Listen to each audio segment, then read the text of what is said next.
think the number one thing I tell people is figure out who your audience is. So automatically everyone wants to say, I'm for everyone.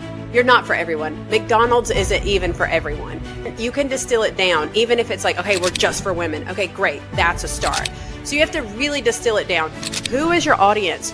What are they consuming? Like, what media are they consuming? What's their pain points? How can you help us, though, continue to help you? First, please subscribe to the channel. Like us. If you listen to the audio version, leave us a 5-star review wherever you can. If you see our posts, please share those posts, share the content, and link back to our law firm website, which helps us to continue our SEO marketing and grow our firm and help small business owners. All right, everybody, welcome back to another episode of the show. I'm Mitch Beinhacker, your host. I always remind everybody, if you're listening on your favorite directory and you can leave a 5-star review, because I know you can't do that everywhere, please leave us one, support the show. We've been moving more and more over to YouTube and to video. So if you're watching on YouTube, subscribe, like the channel, so we can keep growing that channel, keep connecting with cool people like Melinda. And as I always say, maybe because I'm a paranoid attorney, if you are listening to us, this is for entertainment purposes only. Okay? It's not a guarantee or advice of any kind or anything like that. So if you're making decisions based on anything Melinda says or anything I say, just because we're having a good conversation, you should still always check with local licensed professionals before making any decisions. So, Melinda, live from Raleigh, North Carolina. Thanks for joining me this morning. I know it's been a little crazy. Thanks for having me, Mitch. No, I appreciate it. So why don't we go back into, your background, where you went to school, what you did for a while. Then we're going to get a lot into branding, the branding that you do, and brand management. I mentioned before, I think personal branding is very important. So I've talked about it before. So maybe you want to go backwards in the Yeah, I'll give you my whole trauma dump, and then we'll talk about, what I do now. So I grew up in a town of 4,000 people in eastern North Carolina, and I'm the only person in my family that ever left. We've tracked the family back to like the 1700s, 1600s, and everyone has always been from that county, which is like kind of insane. Yeah, that's crazy. Even my mom was adopted from another part of the state, and we tracked her family still back to our county, which is insane. So very long story short, I originally wanted to go to film school, and my parents said that girls don't do that. We don't know anybody that has ever worked in that. You can't do it.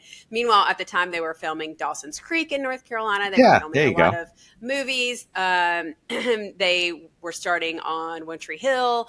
And, I love One Tree Hill. Yeah.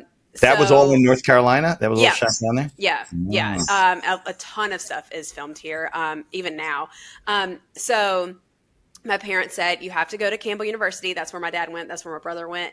Okay. It was in my same county. So all of my schooling was all within the same county from kindergarten through college. So not only can you have to live there, but you got to get educated there. You can't go anywhere. Yes. Okay. And so there were people I graduated college with that I went to kindergarten with, which is kind of insane. That's crazy. And not a lot of people can say that. Thankfully, Campbell's a great school. I was a communications major. I originally went in to be a teacher because my parents said you can be a teacher or a nurse. And I didn't know that I could have my own choice in the matter. So I go into college to be a cheerleader, and a lot of the girls on my squad at my university were communications majors. And I realized that's very close to film. I should do that. So I changed my major. My parents were supportive. I just said, you could major marketing. In cheerleading? No, I was a cheerleader. In your mind, you went. Yes. Yeah. Yeah. So some of the cheerleaders were, I made the squad. I was very lucky to have been. Does Campbell have a big cheering program? Like they compete nationally or something? You said it's a small Catholic They do school. now. They do now. It's a very long story. We used to have a very solid basketball program. Michael Jordan actually used to teach at the basketball camp at Campbell every summer. Right, because he went to UNC, right? Yeah, so he was right down the road.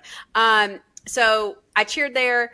I changed my major to communication. My parents were okay with it because it was close to marketing, and they knew what that was. My parents are entrepreneurs, by the way. So my dad worked in finance and had a bunch of his own businesses. My mom owned a tax office chain that she grew to 20 offices by the time she sold. Okay. And grew up on a tobacco farm, 200-acre tobacco farm across the street from our house, my grandpa's farm. So very entrepreneurial family, very hardworking family.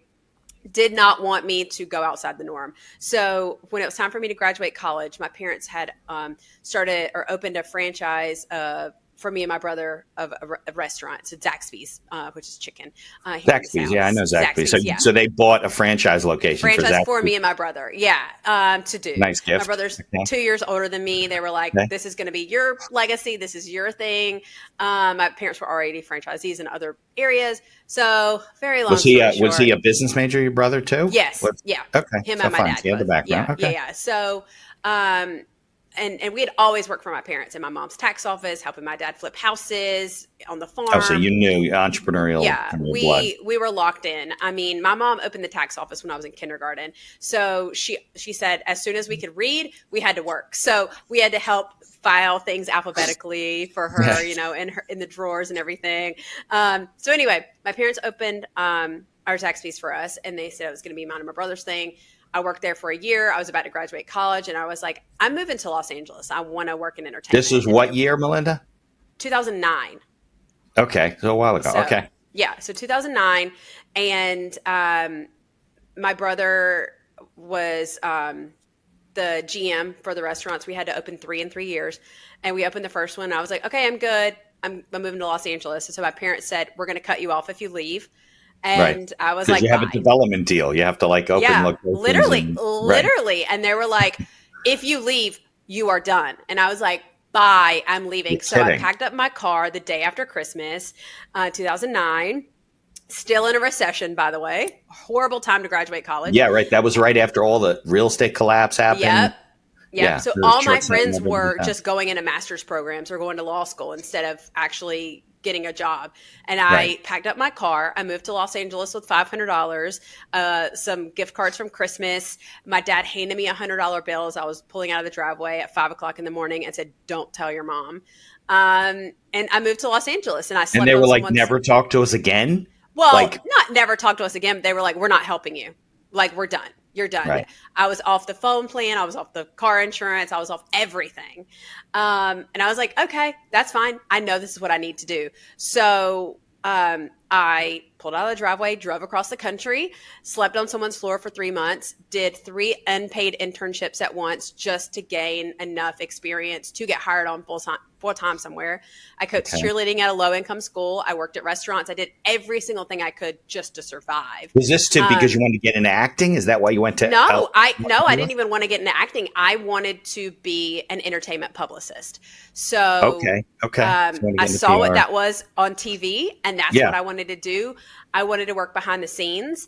And that's what I just started hustling. I worked for 3 different agencies at once, unpaid.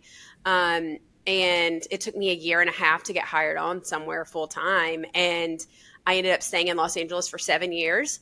I worked with huge people. I did projects with Mel Gibson, Gene Simmons, Boyz II Men. I have a Grammy. I have an Emmy. I'm halfway to an EGOT. Nice. It was the best time of my life. It was great to be in my 20s in Los Angeles and doing this. But as you can imagine, I'm not making a lot of money at these agencies. Right. Of course not. I'm the low man on the totem pole. Right. The people at the top are making the money, not me. We're paying for their Porsches, right. You're the worker bee. Yeah. So I just got extremely burned out. My mental health was at a low. I just got hired on at my dream agency. I only lasted there about 4 months. It was a horrible situation. I was going to HR every day, like reporting my supervisor. And then finally she was like, I'm done with her. She's like, I'm done with Melinda. She's too much drama. So they were like, we realize you have been documenting things. Just sit tight for a little bit. We'll find a space for you in a couple of months, but you have to wait till the next quarter. And I was like, I'm done. I'm moving back to North Carolina. So after 7 years in Los Angeles, I moved back to North Carolina. Okay. I immediately found a job in an advertising agency, being the PR and social media director. Right. Well, you had the resume at that point, right? Yeah. Well, and that's another thing. No one in North Carolina understood that my skills could translate. I just kept getting, we don't have entertainment clients. Click. Right. We're okay. Click. So I finally got hired somewhere. And thankfully I had about a month. So I was transitioning from LA to North Carolina. So I was interviewing virtually. I got hired somewhere. Horrible 2 years. They were so far behind anything I had been doing in Los Angeles. They would not listen to me. It was older men. it just wasn't fun. It was My an body advertising agency? Yes. Yeah, like what do they call it? Like from the 60s, the old world. Like Mad Men. They wanted to be Mad right? That's Men, what I'm but thinking it of. was Yeah, not. That was not it. right, I was just like, everything you're doing is so outdated. Like, this isn't right. revolutionary, but you're billing yourself as revolutionary. It's And you were a crazy. publicist. Didn't have to be for entertainment clients. It could be, but it didn't have to be. Right? Yeah. PR is PR is PR. You know, it's Right. all the Big same time. thing. Right. So, after about 2 years there, I was like, screw this. I think I can just do this on my own. So I had a couple of freelance clients that were like $500 a piece. Like, it was literally tiny, but that gave me the courage to go out on my own. And the day I quit my job and told my parents I was quitting, they said, break your lease. You're moving back in with us. And I'm like, you guys are entrepreneurs. Like, you should be proud of me. And they were I like, thought they said they weren't going to help you. Oh, you came back to No. North Carolina, I so now came they're going to back. help you? Yeah. Okay. So they were like, don't quit your job. You got to figure it out. We're not going to pay your rent, so you got to move in with us. And I was like, just wait a second. So after a month, I had enough money, or honestly about a week or two, I had enough clients that covered that salary. Plus, I was still freelancing for the old agency. So about 2 months later, my dad realized how much money I was making. I was like, okay, you're good. So You're good. that was 7 years ago. Okay, so Melinda, so let's stop for a second, right? Because you're now, it's not like you're leaving the agency with a big book of business. Yeah. And you're I had going to, right? 2 clients. Right, that's what I mean. So tell me about, because everybody wants to know when they're an entrepreneur, like, what do you do day one? Like, I mean, I guess it was good you were in North Carolina, right? Because now you're more where you're familiar.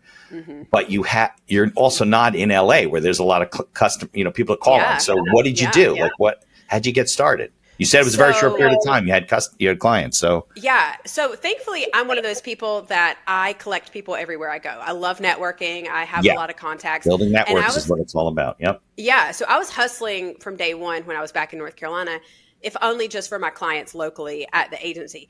So I started posting like that day, hey guys, I'm going to do this on my own until I find another job. If you have any clients to send my way, please let me know. And I got, I already had one client that was like $500. I had another one that I negotiated up to $1,500. So that was $2,000. Was that per month or per month? Okay. Yeah. So it's a little cash flow. Okay. Yeah. So PR is retainer based, much like law is. Right. It's a little hard to do it any other way. Yeah, exactly. Because as you know, like, sometimes it's hard to bill for an hour if you send one email and make something happen, Exactly. So, I just started posting online, and I got a couple of little clients here and there, and then, still freelancing for the agency. And honestly, I'm pretty sure they just paid me what my salary was. I don't think that it was like anything any different. So I was okay. They just basically let you go out and start on your own, and then also because they needed you to do work. Yeah. Well, and it was under the guise of, I'm going to work for you until you find someone to replace me. And that, it was really, for me, it was until I got enough clients to replace that money. And that only took about 2 months. And then, where were you posting in those days? 2009. So that's like 15 years ago. I moved to LA in 2009. Oh, right. Then 7 years we're going. So then that was 2017, 2018, I guess. Because I've had my company now for 7 years. So I was posting on LinkedIn, Facebook, and Facebook groups, PR groups, things like that. It was like 2016 to something like that, 2018, right? Okay. Yeah. So I was posting Facebook groups, LinkedIn, Twitter, anything. And honestly, to this day, I'd say 90% of my business is referral or people that just find me, which I'm very, very lucky. I don't even know how to do business development in that way of like going out and finding clients, but it's really all because I network so much and people know who I am. I'm transparent and my personal brand is tight. People understand what they're getting with me. Of course. Well, look, and I'm very big on networking too. I have huge networks of people that I know from the podcast, from my work, from networking in my community, whatever, right? I do not know anybody who is really successful cold, like just from advertising. No. Like the world's a different place and you can't even build good relationships that way that stick. You know what I mean? Exactly. So, I get business. Sure, I get business through the internet. People Google me, they find my reviews, whatever. I would say that my closing ratio is much lower because they really have no connection to me. Weren't referred by you, right? And they say, well, if Melinda says Mitch is good, that's good enough for us, as opposed to saying, well, I read your reviews online, and then I give them a price and they're like, oh, you know what? And then maybe half of them, stick. But if I get referred business, 95% of them, they're just ready to get going. And absolutely, I think that's the only real way of, look, I even say for people, and my son right now is like, he's in tech. So he's like on his third layoff. They always have layoffs and stuff. You build a network even while you're working, right? And you build relationships with people. And then the moment you hit the street and you said, hey, I'm here. And then they're like, well, we've been waiting for this type of thing, And it is the right way to build a business. And I think people really overlook, and we're going to get into personal branding, which is definitely a big, component of that.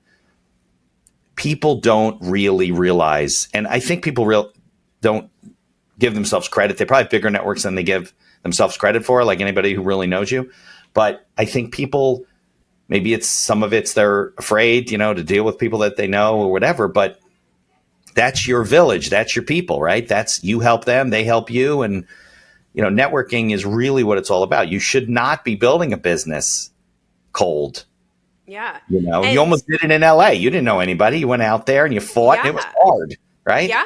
I literally didn't know anybody. And I honestly went off of sheer stupidity and like intuition that I just knew that's where I needed to be. And I always say that the best times in my life are when I have just like adamantly defied my parents and just gone against what they've said because they're trying to keep me safe. I understand that. Of course. And that's how you learn and grow.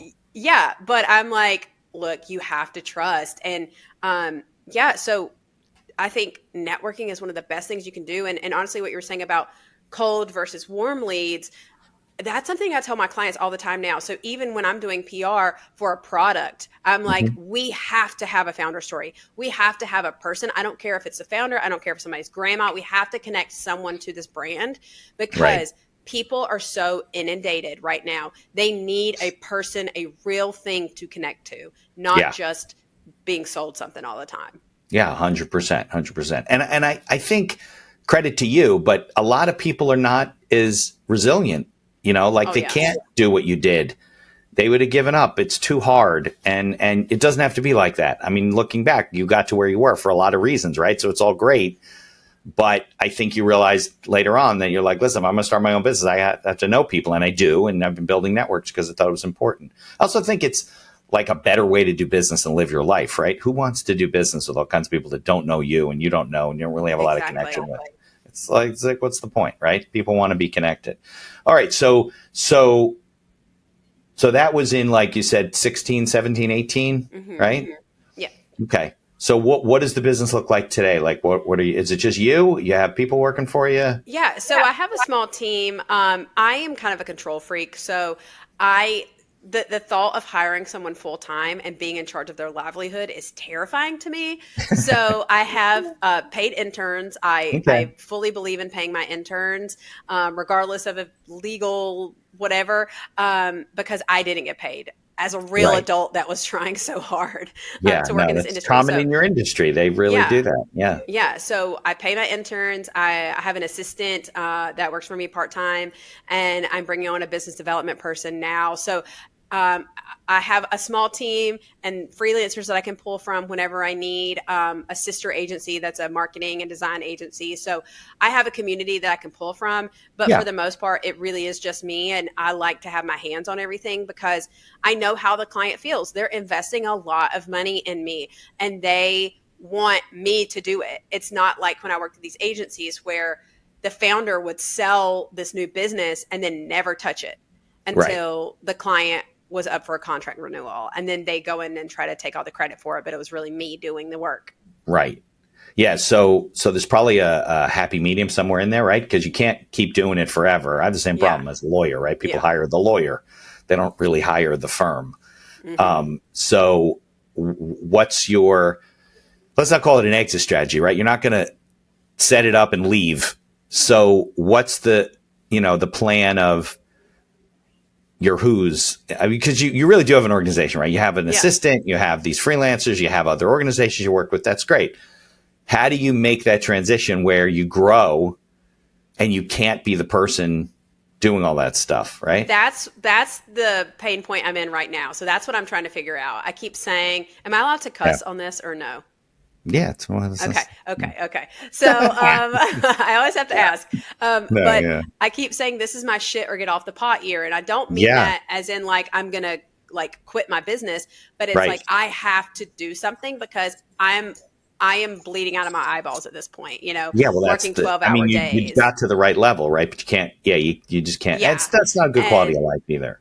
Yeah. So I'm trying to get to a place where, you know, I can maybe bring on one full-time person, even if it's just an account manager, so they can do the day-to-day and I can do the more high-level stuff. And ultimately, I would love to get to a place where I feel really comfortable bringing on other team members that are full-time. And then I really just oversee and do consulting. So I want to get to a place where I'm not sending the emails all day, every day. I am consulting the clients, or I'm consulting these bigger brands and making a ton of money doing it.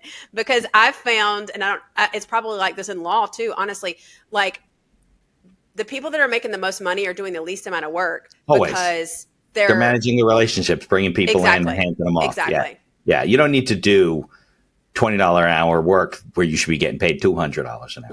Yeah, definitely. Exactly. Well, you should definitely read. So my guest this week, I think, is a woman named Betsy Pepin. She's got a real estate empire, or she might laugh if I said empire, but down in Florida, where she, you know, had a brokerage. She was just a realtor, and then she built a brokerage agency and then a title company.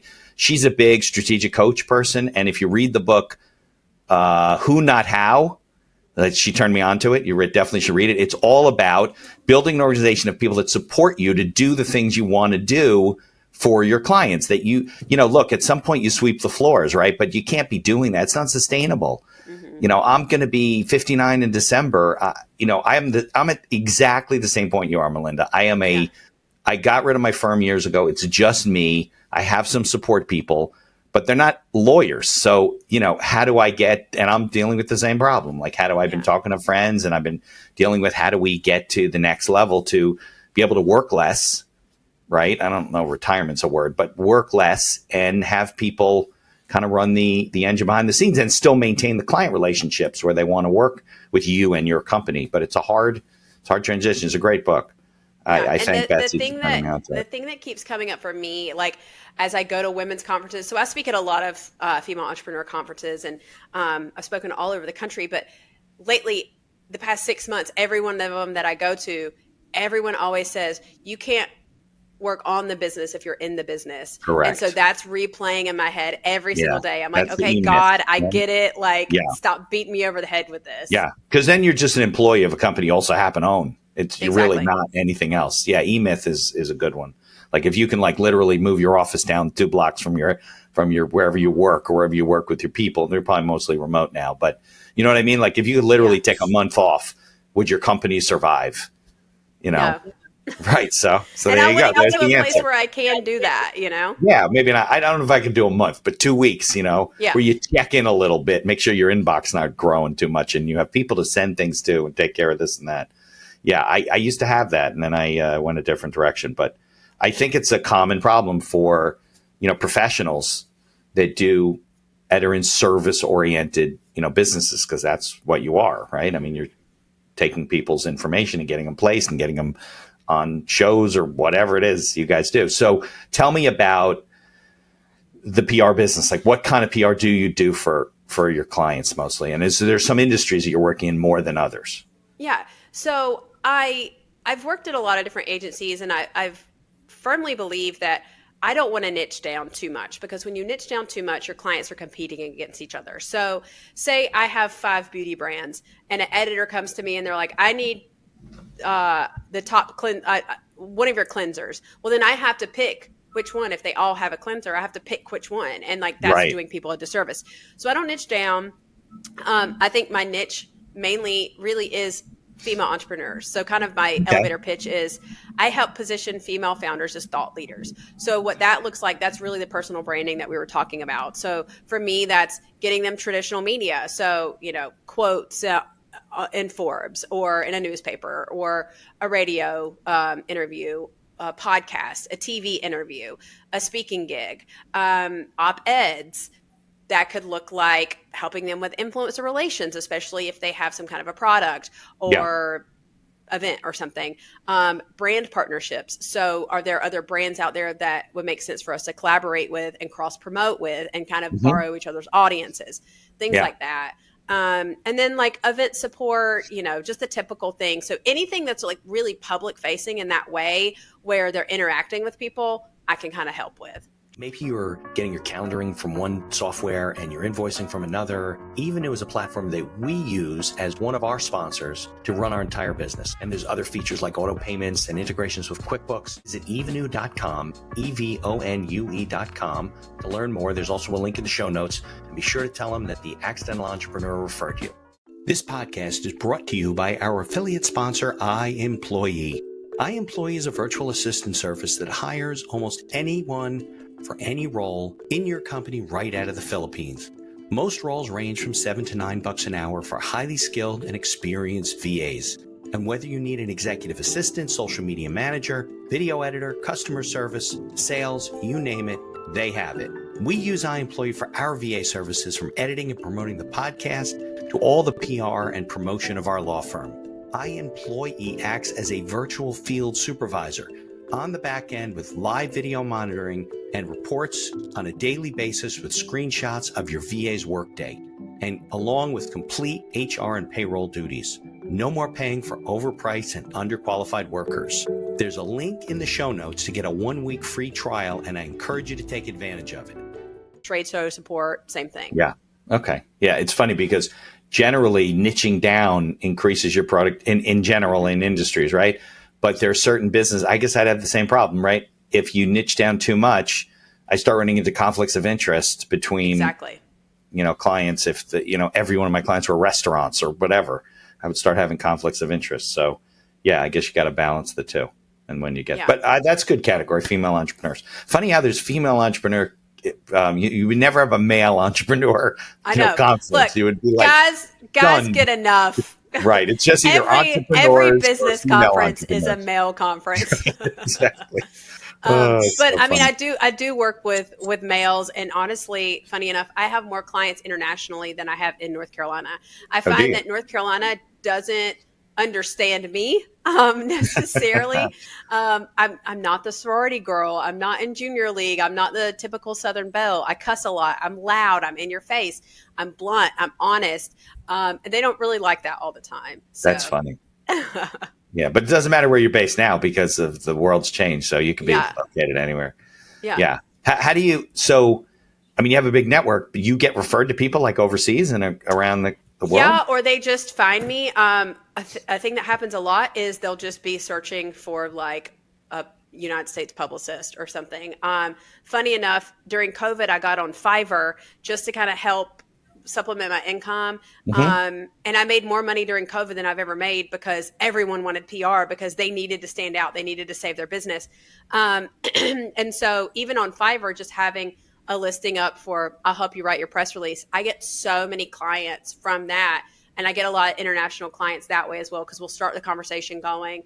And then it leads to more of a permanent relationship. Yeah. But the bad thing about that is they're going on there looking for someone cheap. And I am not cheap. I charge very industry standard. And I'm like, no, girl, like you got to pay me some room. Yeah, that was COVID. That was different. Yeah, I did a lot of things that way too. But you get a cheap client, they refer you cheap clients. That's the problem. And then you can't operate because you don't cover your expenses. You don't make money. Exactly. Yeah, so it becomes a problem. So I'm always curious, especially since you're in PR and marketing and branding, what kind of a footprint do you have? Like, how do you hold yourself out? I'll explain to you a little bit better. So I've had conversations with friends of mine who are lawyers, right? And they don't pay as much attention to like I do, to their website, to their postings, to their social media accounts. And they're like, well, I don't really get my business from there. And I said, yeah, but it doesn't really matter because your online presence is a reflection of who you are, because people are going to look at you, even if everybody's referred to you, right? They're still going to check you out. I mean, that's just the way it does. So how do you hold yourself out to the world on an online basis?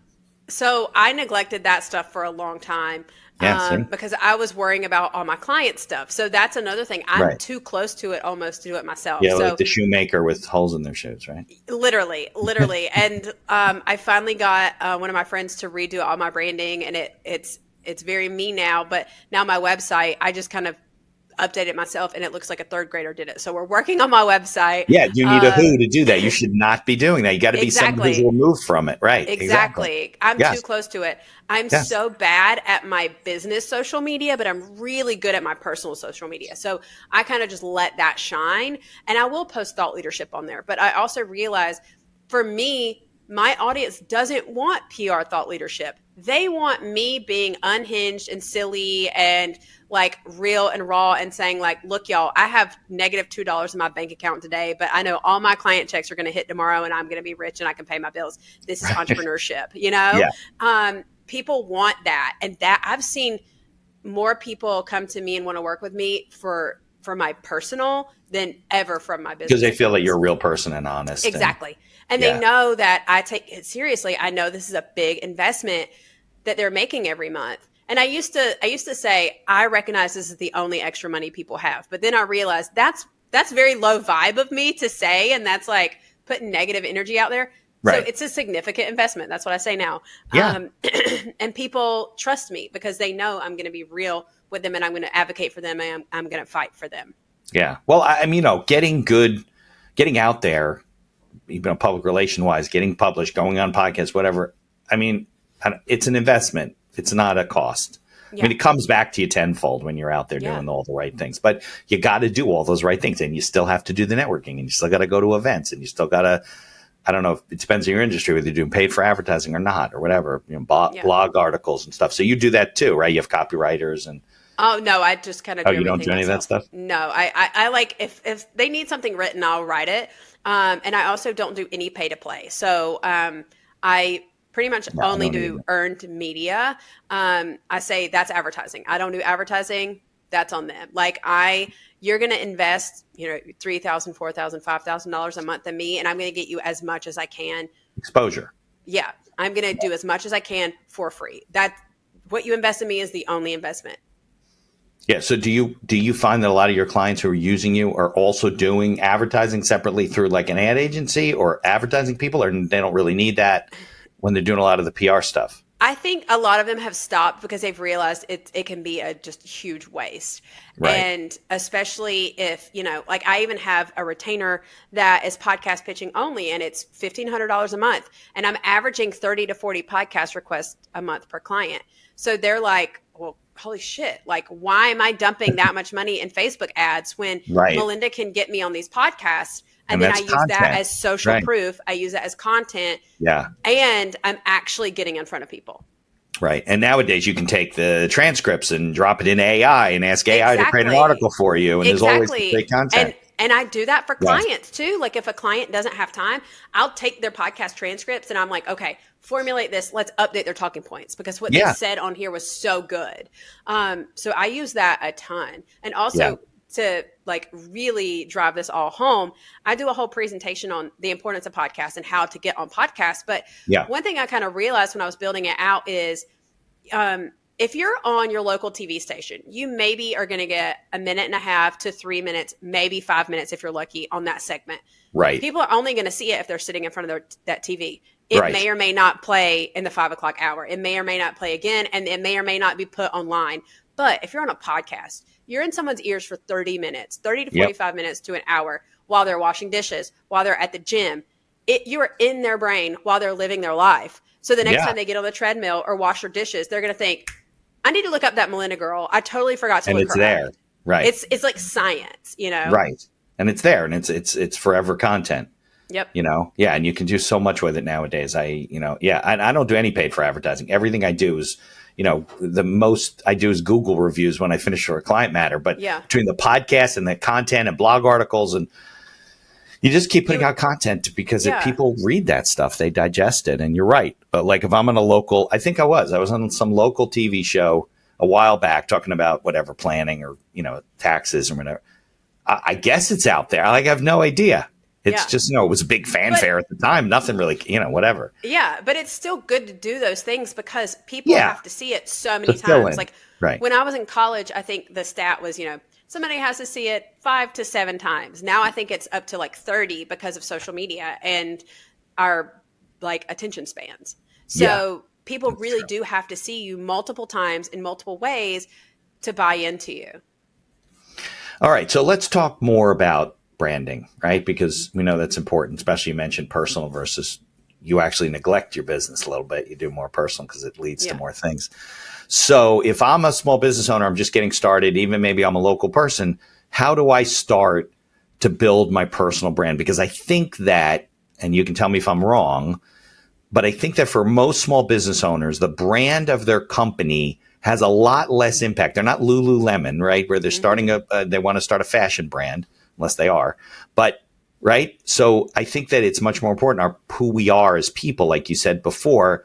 How do we start with that? I'm, opening the doors. Nobody knows me. I mean, I guess people know me. Well, what do I start with? What do I do? So I think the number one thing I tell people is figure out who your audience is. So automatically everyone wants to say, I'm for everyone. You're not for everyone. That's McDonald's a bad idea. isn't even for everyone. Right. You can distill it down, even if it's like, okay, we're just for women. Okay, great. That's a start. So you have to really distill it down. Who is your audience? What are they consuming? Like what media are they consuming? What's their pain points? How do I you solve reach them, right? Is that what you mean? Yeah. How do you reach them? Like, so let's say my core audience is female founders. Okay. So female founders making 6 figures that want to scale to 7. Okay, great. That distills it down pretty good. So what media are they consuming? Well, they're probably on Instagram. They listen to podcasts. They might be on TikTok. They like Substack. Okay, great. Make sure I'm on all of those things. Then are they going to conferences? What conferences are they going to? How can I show up at those conferences? How can I submit myself to speak at those conferences? And once I get in the door, what do I have to offer them? I can tell them how to do their own PR if they don't have the budget for PR. Right. I can tell them how to figure out their personal brand like I'm doing right now. Or I can say, hey, if you don't want to do any of it yourself, I got you. I'm here. Let me walk through this with you. So figuring out the audience and what their pain points are and how you can help those helps a ton, because then that's going to get you to your talking points. Right. So then you have what are your core talking points, your core messaging that you can always go back to. So that's going to be a little bit different from your business. So yes, your business, you have those like, I do X, Y, and Z. These are the problems we solve. But then your personal is going to be more of the founder story. And this is why I am passionate about this. Like I started my own company because I was sick of working for agencies and watching my clients get lost. I want to work one-on-one with my clients because I understand it's a significant investment that they're making. Done. That's my why. So once you figure out those things, all of your personal brand can point back to it. And then all of your regular brand, your business brand can point back to those talking points that you've kind of figured out. But it's all one website, let's say, right? Yeah. You're not setting up a separate thing.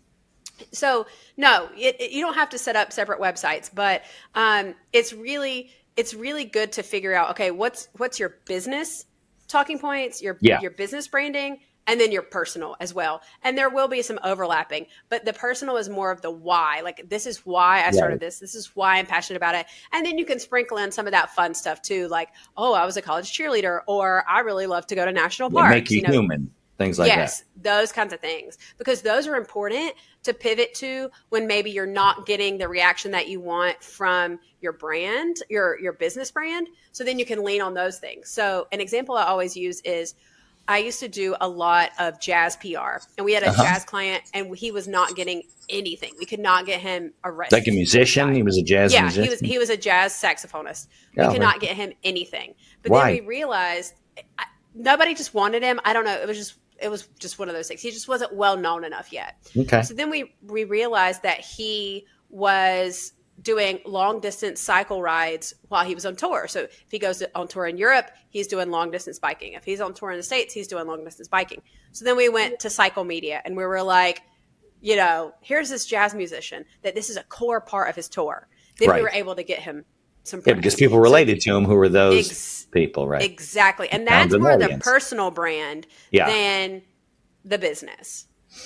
I was just going to answer your question, then you brought up the cycle guy. Sorry. That's okay.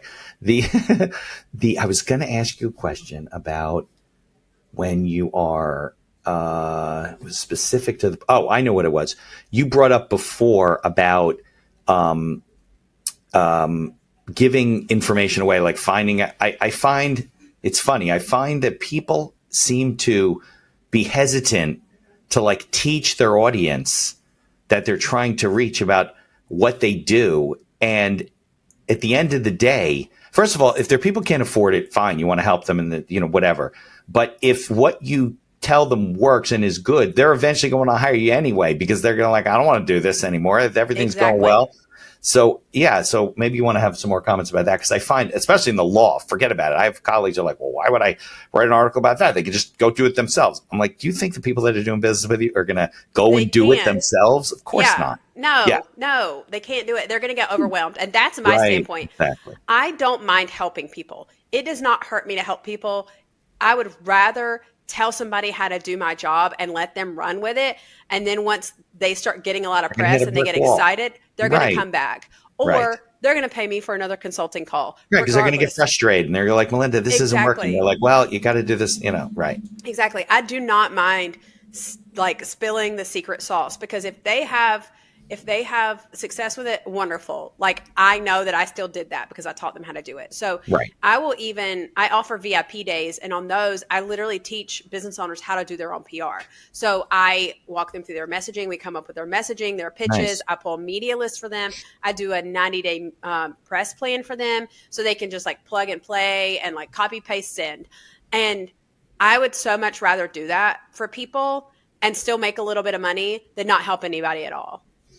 How do you deal with the graphic design part of it? Like, so somebody comes to you to do PR and you're like, this stuff just doesn't really like resonate. Do you have a joint relationship? Do you go, hey, listen, I'm going to have Bob come in here and he's going to. Yeah. So I have a great agency that it's like a sister agency that I work with. So I can pull them in. They've pulled me in for the opposite, where they had a client that needed PR. So I've kind of done it. Or I'm just like, look, you got to figure it out. Because some people might already have somebody that graphic designs. Right, which is fine. You're not a graphic designer. You don't want to do it, right? But But I will be like, this does not work. And this is why it's not working. Like, you're confusing people with your branding. And that's another thing that I always tell people. Be so consistent in your branding and your messaging, or else you're confusing everybody. Even if it's as simple as making sure your logo is consistent across the board. Right, colors, look, and it looks the same. Yeah, you ever find something like that? They have like 14 logos, and you're like, I don't get it. Oh my God, I know. They're just playing around with stuff. I know, it's not. Yeah. You know what? It's funny. I find that people from a marketing and PR standpoint, they like do things, if they're not working with a professional like you, they do things like ad hoc. You know what I mean? Yeah. They'll say, oh yeah, I used to do that. And if I do that, I get a lot of business from it. And I go, yeah, but that's not a strategy. It's like, that's like a throw in. There's nothing cohesive about what they're trying to do. Yeah, exactly. I see that all the time. And if you are that willy nilly with everything, no one's going to take you seriously. Yeah, they get the same message from you, right? Yeah. It's like, it doesn't hurt to even just ask ChatGPT, can you help me be consistent with this? Can you help me make everything make sense? Right. But it has to be cohesive. Right. Because they just don't get it. I also find that, people they'll say to you, well, I'll do that. I'll put money into that or whatever. I mean, if I make the money back one time, I get one new client, it pays it for itself. I go, yeah, but that discounts the alternative where you're getting 10 clients, 20 clients, 50 clients. But you also can't use that criteria, and people do. It never happens. Right. I've tried stuff like that. It never happens. You never get that client. No. Literally ever. Right. Exactly. But it's like a bad barometer, right? Yeah. Yeah. Or you're getting somebody that's going to give you $500 when your fee is $5,000, Right, which is what it should be. Yeah, I also find that's another problem, is that people don't. I think that if you're sending out a consistent message to the world, right, and you're branding, you're putting out the right public relations and things like that, then in your mind you're more comfortable with charging the right fee and structuring your fees. I see professionals. I'm not just going to zero in on attorneys. I see professionals all the time that undervalue the services that they're bringing. And part of it is because their message is not even clear in their own head, let alone to the rest of the world. So they're like, how can I justify, like you said, $5,000? I have minimum fees that I do not get out of bed for, not because I'm whatever. I just don't want to work. Like if somebody wants to pay somebody a couple $100 to do whatever it is, great. I don't want to do that, because then I'm just, like you said, I'm servicing the bottom of the pyramid, the people that are trying to claw their way up, which is fine. And you can help people along the way. And I'm always happy to do that. But then you're building a client base like that. Yeah. Right. And then how do you get them to the price point you want them to be at when they weren't there before in their own mind, or can't afford it, or, whatever. I used to have this section on my website where you could, like, if you're a young couple, let's say, and you needed a will, or you're a small business owner, you need a basic business agreement, you could go, and for a tremendous discount, you could put data in, and it would merge it with my documents, and they wouldn't get it, but I would get it, review it, send it to them with signing instructions. The whole thing was like a discounted way. But after a while, I started realizing that was the clients that I was attracting. Like I was bringing those people in, and then who do you refer? You refer somebody who has the same problem to me. Exactly. So I got rid of it. I do the same thing, and I have to fight with myself all the time about it. Like I can't continue to discount my services because it's hurting the industry as a whole. You always see these things. It's like when you discount your service, it fucks the whole industry. Right. But also I've been in PR for 15 years. I have a Grammy and an Emmy. I should be charging more. Correct. And it's okay to charge more. And when I charge more, I will find those clients that will pay for it.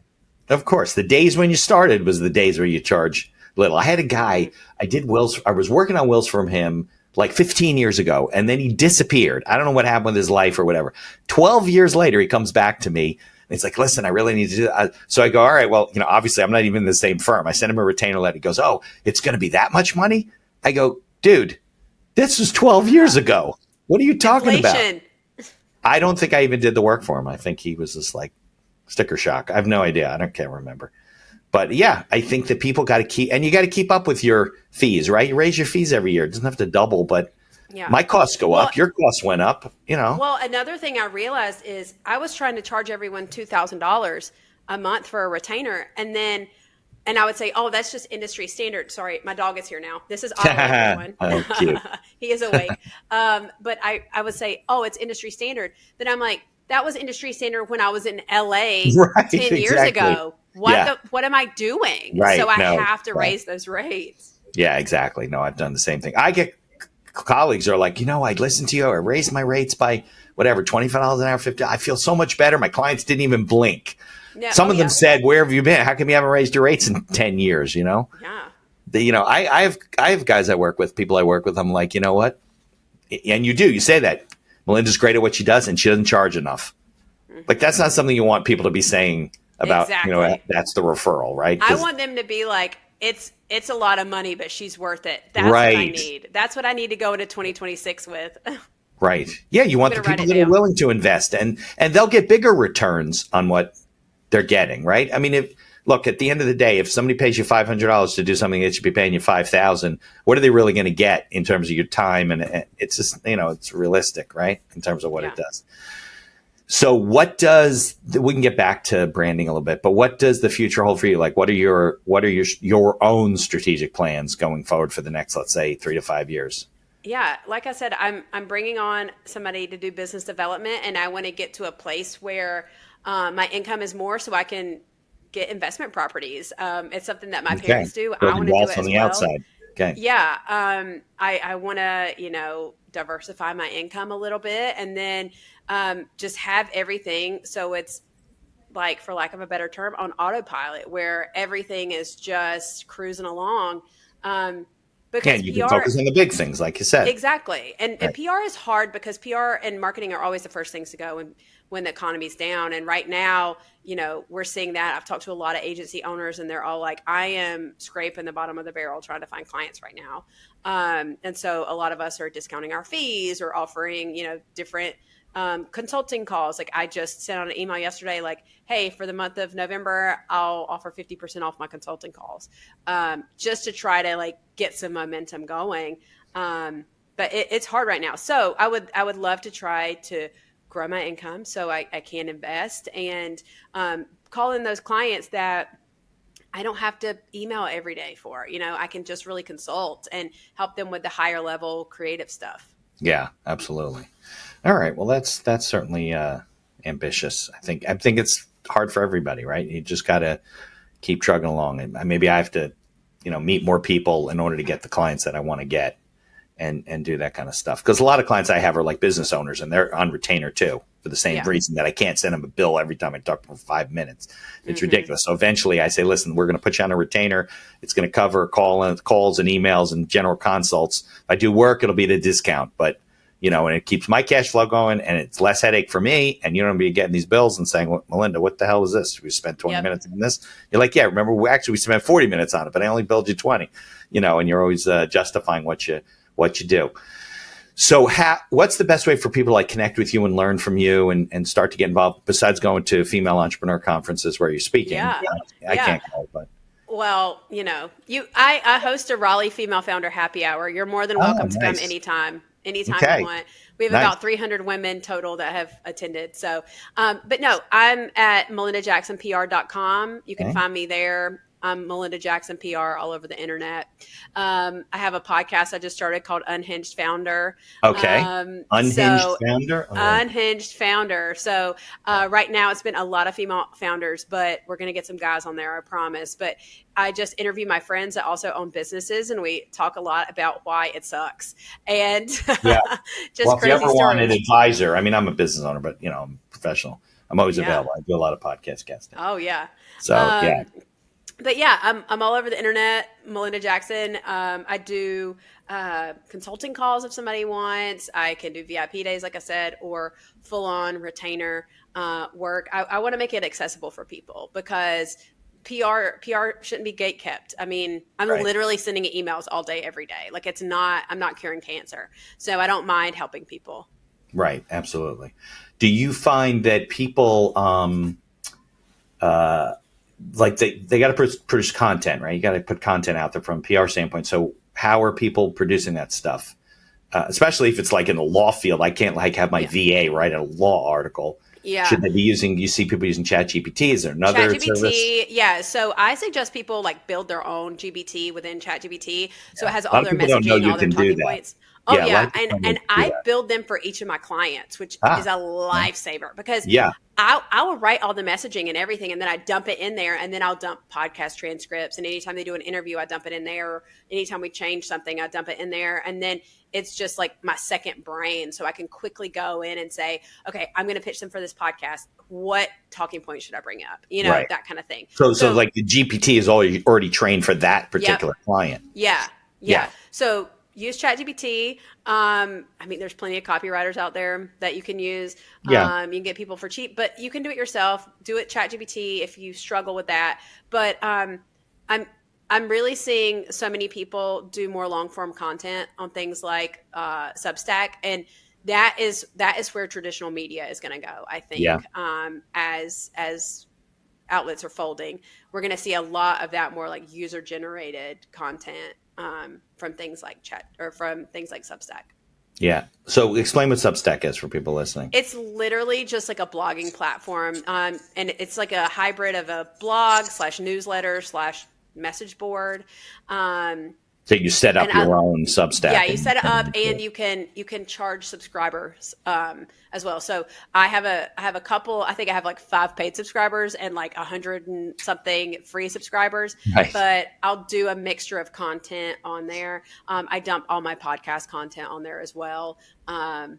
But yeah, I think it's great. And that'll help you with that thought leadership and have more long form content. So if you're pitching yourself to podcast or for an op-ed or something like that, you can say, okay, here's a couple articles I wrote.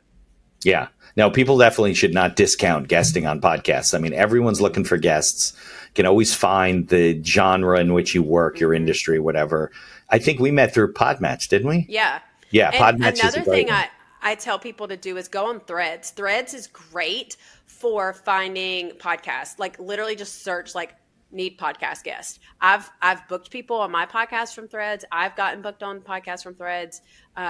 Isn't Threads part of Instagram or? Yeah. Yeah. Instagram, Threads. Yeah. Okay. And Reels is the other one. That's like the TikTok of Yeah. yeah. Okay. So yeah, all good advice. I think people listening should be getting. It's a content game. Like get Oh content yeah. there. I also got connected by a company like TMX Messenger or something. She used to work in news, and they got all these. I mean, I'm getting emails like every day and topics that like don't even apply to me. So I don't know what happened, but I had a call with her. Said we'll put you in the system, and then I get like requests from journalists that need to interview people Oh on yeah. different topics. But I think it's not that refined where it should only be sending me things that are relevant to me. And I'm just like deleting this stuff. But yeah, there's stuff out there, I guess, like that too, right? Yeah. There's Haro, there's SOS, there's a couple of those that Oh, I Hero, subscribe I see to. those too. Yeah, I get those Yeah, too. I subscribe to those for my clients as well. Yeah, as well. All right. Well, Melinda, I can't thank you enough for spending some time with me. People should check out As You Grow, Unhinged Founder Podcast. I assume it's on all the directories, right? YouTube Oh yeah, as it's well. everywhere. Got it. And yeah, I mean, I love the advice. That's what's so great about podcasts. And that's why you're doing a show, right? Just good conversations, discussions with people that can maybe drive home the things that they should be doing. Maybe we can like lower that failure rate Exactly. that happens within 5 years of, and the other ones that struggle. I mean, if you add those in, it's probably much higher. So yeah, absolutely no fun. So you got to have fun. You got to enjoy what you're doing, work hard, but do well. And definitely check out that book I mentioned. Oh yeah, I wrote it Who down. Not How. Yeah, absolutely. Thank Betsy Pepin for that. All right. So I can't thank you enough on a, what is it, Friday morning? Friday. I don't know what the weather's like down there, but here it's actually sunny in New Jersey, which is good. And for all those people stranded in airports around the country because we're having shutdowns and stuff, I hope you get home. So I can't thank you enough, Melinda. Thank you. Bye. In addition to being a podcast host, I'm also a small business attorney, mostly providing legal services in New York and New Jersey. With over 3 decades of experience, we can handle most transactional issues. So if you're watching the show and you encounter some sort of legal issue, reach out to us and visit our website, mindhackerlaw.com. Thanks for tuning into the show and for continuing to support us.